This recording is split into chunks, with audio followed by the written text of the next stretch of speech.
Woo! Oh. So guys, yung ano namin guys, yung adobong pusit. So fresh pa siya. Makita mo, tingnan mo gud yung mata niya oh. Ano? Pa di ba? Ano? Hindi siya blurred kasi fresh yan. Yan. So ganito yung adobo namin pusit guys. Ang ingredients nito may ano guys, ano kami dito yung red pepper, tapos meron kaming bawang sibuyas, tapos na paminta. So hindi ko na pinakita sa kanina kung paano ko, siyempre normal naman kasi na igisa mo yung sibuyas, bawang, di ba? At saka mo ito ilagay yung okay? Anong next ilalagay, sir? Hindi ko pa ito nalagyan ng ano kasi nakakulo na siya, adobo kasi ito. Bigyan natin ng Kunting ano, sir?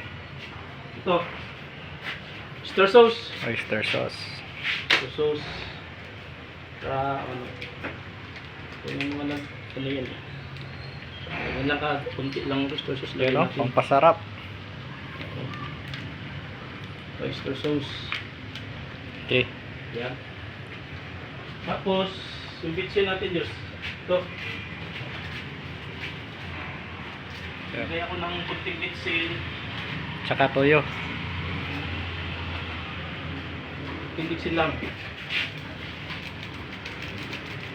Huwag ko yung maniwala guys na makakalbo to.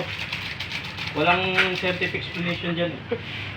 Lagay ako nito guys ha, Silver Swan kay baka naman na Sponsor. sponsoran tayo ng Silver Swan. So darating lang yan dito sa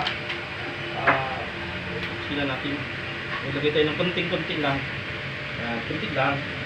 Susuka. Kanina ka ng importante guys. Dili. Suka sa tuba ni guys. Suka sa tuba. So ito yung best na panghalo na pagdiri. Brand Coke. Oh. Ang gilabutang lang sa Coke kay kabalo naman kadiri sa probinsya na ano man ginidiri. Walay butanganan, sir. Oh, so diri ano yan sila ang mga probinsyano, mga galing. So takpan natin guys ha. Hintay lang ilang minutes, sir?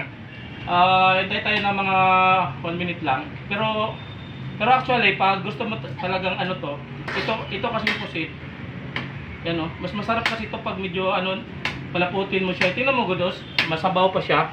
So mamaya guys, maglapot siya.